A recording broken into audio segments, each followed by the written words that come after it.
আসসালামু আলাইকুম। গত কয়েকদিন আগে ঈদ তো শেষ হয়ে গেল। ঈদের পরে গরুর খামারিদের সবথেকে বড় প্রস্তুতি হচ্ছে কুরবানির হাটে গরু উঠানোর প্রস্তুতি। ক্ষুদ্র এবং ছোট গরুর খামারি হলেও আমরা এর ব্যতিক্রম নই। আমাদেরও প্রস্তুতি চলছে আগামী কুরবানির জন্য।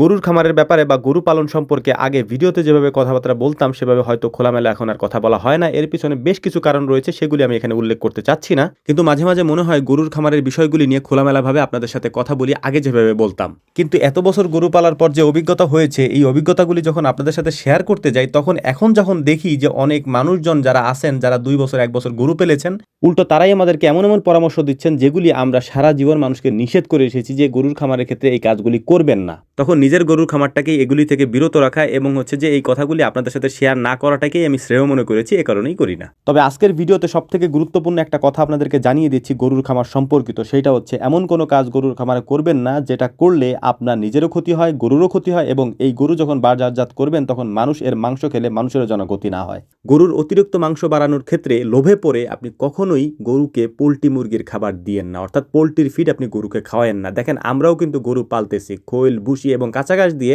আমাদের গরু আলহামদুলিল্লাহ মোটা তাজা হচ্ছে, আমরাও করতেছি। সেই রেশনটা আমি আপনাদেরকে দেখানোর চেষ্টা করছি। এই যেমন আজকে আমরা এসেছি এখানে হচ্ছে খোল ভাঙানোর জন্য, অর্থাৎ যে খোলটা আপনারা কেক আকারে দেখতে পান, অর্থাৎ সরিষা ভাঙানোর পরে যে কেকের মতো যে খোলটা বের হয়ে আসে, ওই খোলটাকে আমরা গুঁড়ো করে ফেলি। একবারে গুঁড়ো করে তারপর আমাদের যে খাবারটা আমরা বানাই সেটার সাথে আমরা মিশিয়ে দিই। সব থেকে ভালো হয় খোল যদি ভিজিয়ে রেখে 12 ঘন্টা পরে খাওয়ানো হয়, অর্থাৎ আপনি 12 ঘন্টা আগে খোল ভিজিয়ে রেখেছেন এবং ওই খোলটাকে 12 ঘন্টা পর অন্য অন্য দানাদার খাবারের সাথে আপনি মিশিয়ে খাইয়ে দিলেন, এটা সব থেকে ভালো হয়। এতে করে খোলের মধ্যে যে গ্যাসটা থাকে এই গ্যাসটা বের হয়ে যায়। সরিষার খোলের মধ্যে প্রচুর পরিমাণে প্রোটিন থাকে, যে কারণে এটা অত্যন্ত গুরুত্বপূর্ণ মোটা তাজাকরণের ক্ষেত্রে। এর পাশাপাশি দুধ উৎপাদনের ক্ষেত্রেও এটা অত্যন্ত গুরুত্বপূর্ণ একটি খাবার। এই কারণেই হচ্ছে খাবারের সাথে এটাকে আমরা সবসময় রাখার চেষ্টা করি। তবে এটা আপনি অবশ্যই পরীক্ষা করবেন, গরু যদি পাতলা পায়খানা করে এটা খাওয়ার পরে তাহলে আপনাকে এটা বন্ধ করে দিতে হবে। কিন্তু গরুর পায়খানা যদি স্বাভাবিক থাকে তাহলে আপনি অবশ্যই এই খোলটা সারা বছর এই গরুগুলাকে আপনি খেতে দিতে পারেন। আমরা খাবার মিশ্রণের কাজগুলি করছিলাম, প্রায় সন্ধ্যা হয়ে গিয়েছে। এই সময় রোমান ভাই আসছিলেন আমাদের একটা গরুকে বীজ দেওয়ার জন্য।